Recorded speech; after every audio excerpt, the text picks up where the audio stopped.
Hello. आज की video में हम करेंगे लॉजिकल फंक्शंस के बारे में।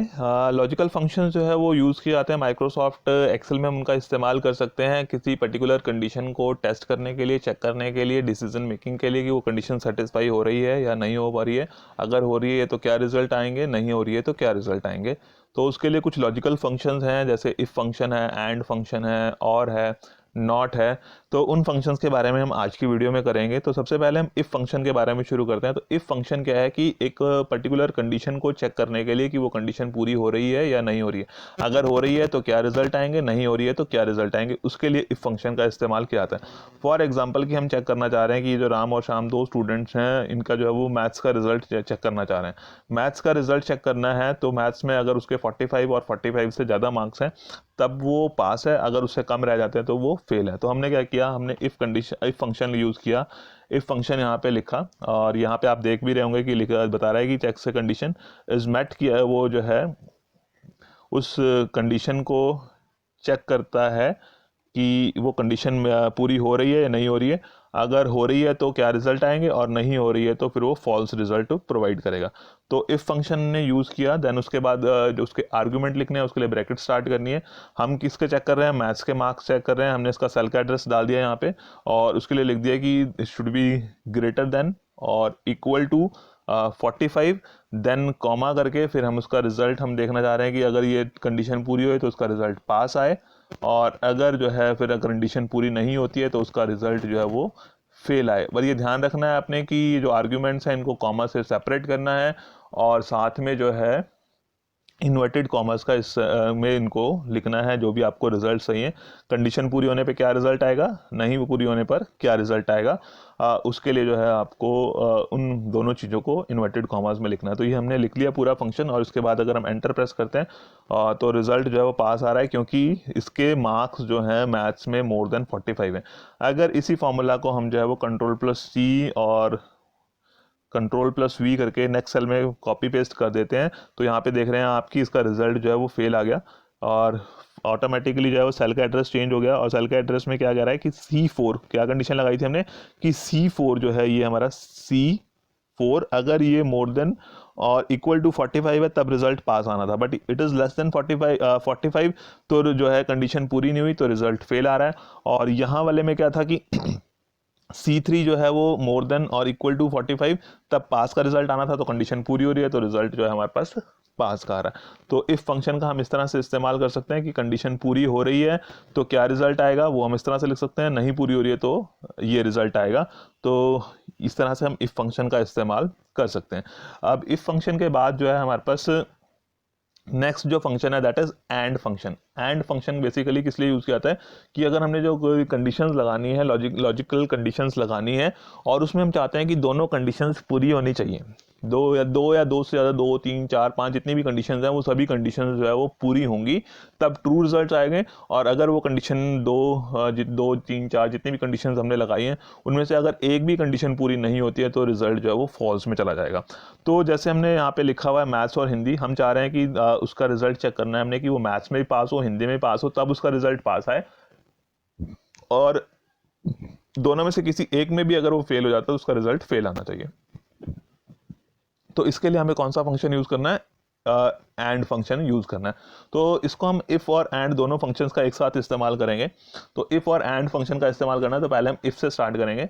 और इफ़ फंक्शन में जो है क्योंकि हमारे पास ऑप्शन है कि वो उसमें अब लॉजिकल टेस्ट बताना है, तो लॉजिकल टेस्ट में हमने क्या किया है कि एंड फंक्शन का भी इस्तेमाल करना है, क्योंकि हमने यहाँ पर जो है दो आर्ग्यूमेंट्स देने हैं, दो कंडीशंस बतानी है। तो एंड फंक्शन का इस्तेमाल करेंगे कि कौन कौन। पहले वाले में एक सिंगल कंडीशन बताई थी हमने मैथ्स के लिए तो हमें एंड फंक्शन की जरूरत नहीं थी, बट अब हमने यहाँ पे एंड फंक्शन का भी इस्तेमाल करना है क्योंकि हम दो कंडीशंस यहाँ पर देने वाले हैं। तो एंड फंक्शन हमने शुरू किया, तो एंड फंक्शन के लिए अपनी अलग ब्रैकेट स्टार्ट होगी। तो ब्रैकेट स्टार्ट करी, एंड फंक्शन के लिए कह रहा है कि आपको लॉजिक बताना है कि क्या क्या लॉजिक चाहिए। तो लॉजिक में क्या है कि हमारा ये वाला जो सेल है इस सेल की वैल्यू जो है मोर देन और इक्वल टू 45 होनी चाहिए, कॉमा करके सेपरेट कर दिया। और दूसरा क्या है कि इस वाले सेल की भी वैल्यू जो है it should be more than और इक्वल टू 45, कि अगर उसके मार्क्स हिंदी में भी और मैथ्स में भी दोनों में 45 से ज़्यादा होंगे तब जो है उसका रिजल्ट पास आएगा। ये हमने एंड फंक्शन के आर्गुमेंट दे दिए, ब्रैकेट क्लोज कर दी, देन कॉमा करके फिर अब आपका इफ़ फंक्शन के बारे में बताना है कि इफ़ फंक्शन में अगर ये कंडीशंस पूरी होती हैं, एंड वाली दोनों कंडीशंस पूरी होती हैं, तब आप चाहते हैं कि उसका रिजल्ट जो है वो पास लिखा हुआ आएगा, और कॉमा करके अगर उसका जो है ये कंडीशन पूरी नहीं होगी, दोनों सब्जेक्ट्स में उसके मार्क्स 45 से ज़्यादा नहीं होंगे, तो उसका रिजल्ट जो है वो फेल आना चाहिए। तो ये फेल लिखा, ब्रैकेट हमने क्लोज कर दी। तो ये ध्यान रखना है इस तरह से कि ब्रैकेट जो है वो कहीं पर भी छूटनी नहीं चाहिए। अगर हमने ब्रैकेट क्लोज नहीं किए ओपन करने के बाद, तब भी हमारा फंक्शन वर्क नहीं करेगा, या हमने जो है वो इन्वर्टेड कॉमास में नहीं लिखा इन आर्ग्यूमेंट्स को, तब भी हमारा फंक्शन वर्क नहीं करेगा। अगर इन आर्ग्यूमेंट्स को हमने कॉमा से सेपरेट नहीं किया, तब भी हमारा फंक्शन वर्क नहीं करेगा। तो हमने यहाँ पे कंडीशन लगा दी है इफ फंक्शन कि हम चेक करना चाह रहे हैं कि उसके मार्क्स जो है वो हिंदी में और मैथ्स में दोनों में इक्वल टू और मोर देन 45 होंगे, तब रिजल्ट पास आए, अदरवाइज फेल आए। तो ये फंक्शन हमने लगा दिया। अब आप देख रहे हैं उसका रिजल्ट जो है वो पास आ रहा है। और अगर इसी फंक्शन को हम कॉपी करके जो है वो नीचे वाले सेल में पेस्ट करते हैं, क्योंकि हमने सेल में जो है फंक्शन में सेल एड्रेस का इस्तेमाल किया था, तो ऑटोमेटिकली सेल एड्रेस चेंज हो जाएंगे रिलेटिव रेफरेंसिंग के अकॉर्डिंगली। ये रेफरेंसिंग के बारे में मैंने अपनी पिछली वीडियोस में आपको बताया हुआ है कि सेल रेफरेंसिंग क्या होती है, कैसे इस्तेमाल करते हैं और कितने तरह की वो रेफरेंसिंग होती है। तो अब यहाँ पे देख रहे हैं ऑटोमेटिकली जो है यहाँ पे हमने C3 का जो है ऑटोमेटिकली C4 हो गया। तो C4 के बारे में कह रहा है कि C4 more than 45 and D4 more than और इक्वल टू 45, तब रिजल्ट पास, अदरवाइज फेल। तो अब हम देख रहे हैं कि हिंदी में तो उसके मार्क्स जो हैं वो मोर देन 45 हैं, बट मैथ्स में जो है उसके मार्क्स जो है वो लेस देन 45 हैं। दैट मीन्स कि एक सब्जेक्ट में वो फेल होने की वजह से हम कह रहे हैं कि उसका रिजल्ट जो है वो फेल आएगा। यहाँ पे ये दोनों सब्जेक्ट्स में पास था, इसका रिजल्ट जो है वो पास आ रहा है। This is and function. और एंड से ही रिलेटेड जो है हमारे पास एक और फंक्शन होता है। और फंक्शन में क्या होता है कि जितनी भी आप मल्टीपल कंडीशंस बता रहे हैं उसको, चाहे वो 2, 3, 4, 5 जितनी भी कंडीशंस आपने बताई हैं, उन मल्टीपल कंडीशंस में से कोई भी एक कंडीशन अगर पूरी जाती है, तो रिजल्ट जो है वो ट्रू वाला डिस्प्ले होगा, अदरवाइज जो है वो फॉल्स वाला डिस्प्ले होगा। मान लो हम इन्हीं सेल्स को दोबारा से कॉपी कर लेते हैं, इन्हीं सेल्स को कॉपी कर लेते हैं नीचे। तो इनको कॉपी कर लिया हमने। तो अब और फंक्शन का इस्तेमाल करना है हमने। अब यहाँ पे तो एंड फंक्शन का था, तो यहाँ पे और फंक्शन का कर लेते हैं। और फंक्शन में क्या कह रहे हैं कि मान लो कि अगर वो एक सब्जेक्ट में भी पास है, तो हम कह रहे हैं कि उसका रिजल्ट पास है, और अगर दोनों में पास है तब तो पास आएगा ही, बट एक में भी पास है तो उसका रिजल्ट पास आना चाहिए, अदरवाइज फेल आ जाए। अगर दोनों में फेल है तो उसके लिए हम और फंक्शन का इस्तेमाल करेंगे कि दोनों में से कोई भी एक सब्जेक्ट में वो पास हो जाए। तो उसके लिए और फंक्शन का इस्तेमाल करना है साथ में। तो पहले हमने इफ़ फंक्शन का यूज़ किया, इफ़ के साथ हमने जो है वो और वाली कंडीशन लगा दी, और वाली कंडीशन लगा दी, और के साथ जो है ब्रैकेट ओपन की। अब और का लॉजिक बताना है हमने। और के लॉजिक के लिए हम कह रहे हैं कि ये वाला सेल, इसकी वैल्यू मोर देन और इक्वल टू 45 हो, या फिर किसकी, इस वाले सेल की वैल्यू जो है वो मोर देन और इक्वल टू 45 होगी। ब्रैकेट क्लोज कर दी और फंक्शन खत्म हो गया। देन उसके बाद जो है उसका रिजल्ट पास, अगर ये कंडीशंस पूरी हो जाती हैं। अगर नहीं पूरी होती हैं तो उसका रिजल्ट जो है वो फेल आना चाहिए। तो इसके बाद ब्रैकेट क्लोज। तो ये हमने बता दिया कि अब यहाँ पे हमने क्या किया कि और फंक्शन का इस्तेमाल किया। यहाँ पे क्या किया हमने, और फंक्शन का इस्तेमाल किया है।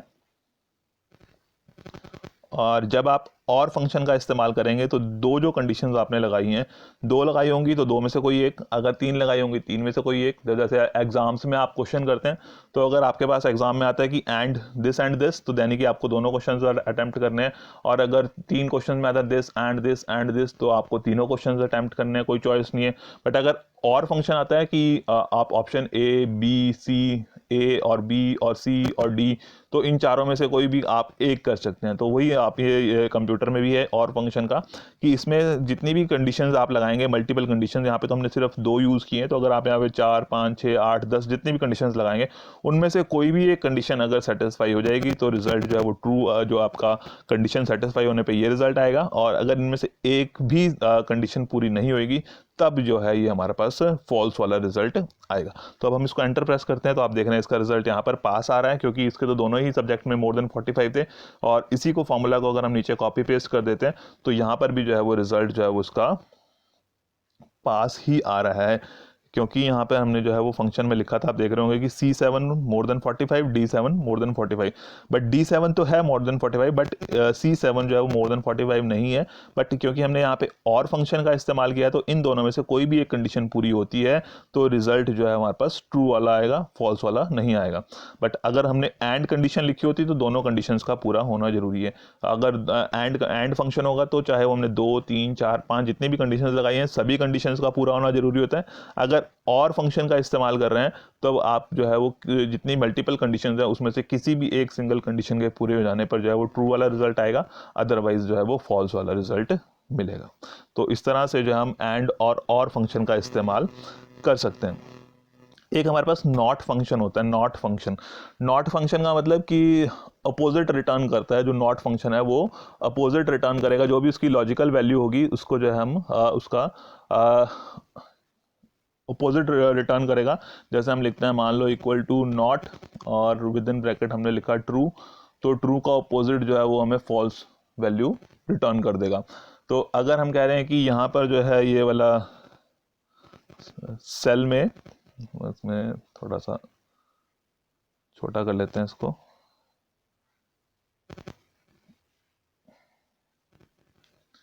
तो यहाँ पर जैसे हम कह रहे हैं कि इसमें लिखा है 54, तो अगर हम यहाँ पे नॉट फंक्शन का यूज़ करते हैं इक्वल टू नॉट, और इसके बारे में हम यहाँ पे नॉट में लॉजिक लगा देते हैं कि ये वाला जो सेल है इक्वल टू 50, तो अगर वो हमने कह दिया कि इक्वल टू 50 नहीं है तब वो ट्रू रिजल्ट दे देगा आपको, क्योंकि वो कंडीशन पूरी नहीं हो रही है, मतलब अपोजिट देता है रिजल्ट कि हमने जो है वो नॉट की ऐसा नहीं होना चाहिए। तो अगर नहीं है तो ट्रू रिजल्ट आ गया, अगर वैसा है तो फॉल्स रिजल्ट आएगा। तो क्योंकि B11 जो है नॉट इक्वल टू 50, तो रिजल्ट जो है वो ट्रू आ रहा है। बट अगर यहाँ पर जो है वो 50 की जगह 54 लिखते तो ये रिजल्ट जो है वो फॉल्स हो जाना था, कि जो है वो 54 के बराबर है बट नहीं होना चाहिए। हम कह रहे हैं कि फंक्शन नॉट का मतलब कि नहीं, तो इसके बराबर नहीं है, तब वो रिजल्ट जो है फॉल्स आ रहा है क्योंकि वो उसके बराबर है। तो ये है हमारा नॉट फंक्शन। तो इन फंक्शंस का जैसी हमारी रिक्वायरमेंट है उनके अकॉर्डिंगली हम इसका लॉजिकल फंक्शंस का इस्तेमाल कर सकते हैं। इफ, एंड, और एंड नॉट फंक्शन, ये 4 फंक्शंस के बारे में मैंने आपको बता दिया है, लॉजिकल फंक्शंस कैसे हम इनका इस्तेमाल कर सकते हैं। बाकी इसको आप चाहें तो फंक्शन विज़र्ड के थ्रू भी यूज़ कर सकते हैं। तो वो फंक्शन विज़र्ड में आपके पास जो है वो लॉजिकल टेस्ट आ गया कि ये लॉजिकल टेस्ट है, और लॉजिकल टेस्ट के बाद क्या रिजल्ट चाहिए आपको, ट्रू होने पे क्या रिजल्ट चाहिए, फॉल्स होने पे क्या रिजल्ट चाहिए। तो वो जो लॉजिकल टेस्ट था इफ फंक्शन का आ रहा है यहाँ पे, तो लॉजिकल टेस्ट में हमने एंड का लगाया था कि एंड दिस दोनों कंडीशन पूरी होनी चाहिए तब पास का रिजल्ट है, अदरवाइज फेल का रिजल्ट है। और फॉर्मूला का क्या रिजल्ट है वो आपको यहाँ पे साइड में शो हो जाता है। तो ये इफ फंक्शन, उसमें लॉजिकल टेस्ट, देन उसके वैल्यू और ट्रू और फॉल्स। तो एंड और क्या है कि मल्टीपल कंडीशंस को चेक करने के लिए हम यूज़ कर सकते हैं। एंड से क्या है कि वो जो मल्टीपल कंडीशंस हैं वो सभी सेटिस्फाई होनी चाहिए, और अगर और फंक्शन का इस्तेमाल करते हैं तो उन मल्टीपल कंडीशंस में कोई भी एक सेटिस्फाई होती है तो हमारा जो है वो ट्रू रिजल्ट में आता है। अगर कोई भी सेटिस्फाई नहीं होगी, कोई भी नहीं होगी, तब जाके जो है वो फॉल्स का रिजल्ट आता है, अगर हमने और यूज़ किया होगा। एंड में ट्रू तभी आएगा जब सभी कंडीशंस पूरी होंगी, और फॉल्स तभी आ जाएगा अगर उसमें से एक भी कंडीशन पूरी नहीं हो पाती है। तो यही है आज की वीडियो में। Okay, thank you.